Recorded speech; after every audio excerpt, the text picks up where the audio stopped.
আসসালামু আলাইকুম রহমতুল্লাহ।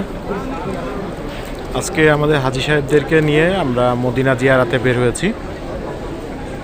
জিয়ারার এই পর্যায়ে আমরা এখন আসছি মসজিদে কুবা, যেটা ইসলামের প্রথম মসজিদ হিসেবে ধরা হয়, যেটা আমাদের প্রিয় নবী হযরত মুহাম্মদ সাল্লাল্লাহু আলাইহি সাল্লাম তার নানা বাড়িতে স্থাপন করেছিলেন।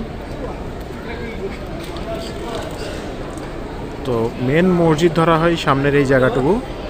এখন পরবর্তীতে এগুলো পরে এক্সটেন্ড করা হয়েছে, অনেক বড় মসজিদ। তো এরকম বলা হয় যে কেউ যদি বাসা থেকে ওযু করে আপনার মসজিদে কুবাতে এসে 2 রাকাত নফল নামাজ আদায় করে, তবে সে একটি উমরার সওয়াব পাবে। তো ইনশাআল্লাহ আমাদের হাজী সাহেবরা সবাই এখানে নফল নামাজ আদায় করবেন।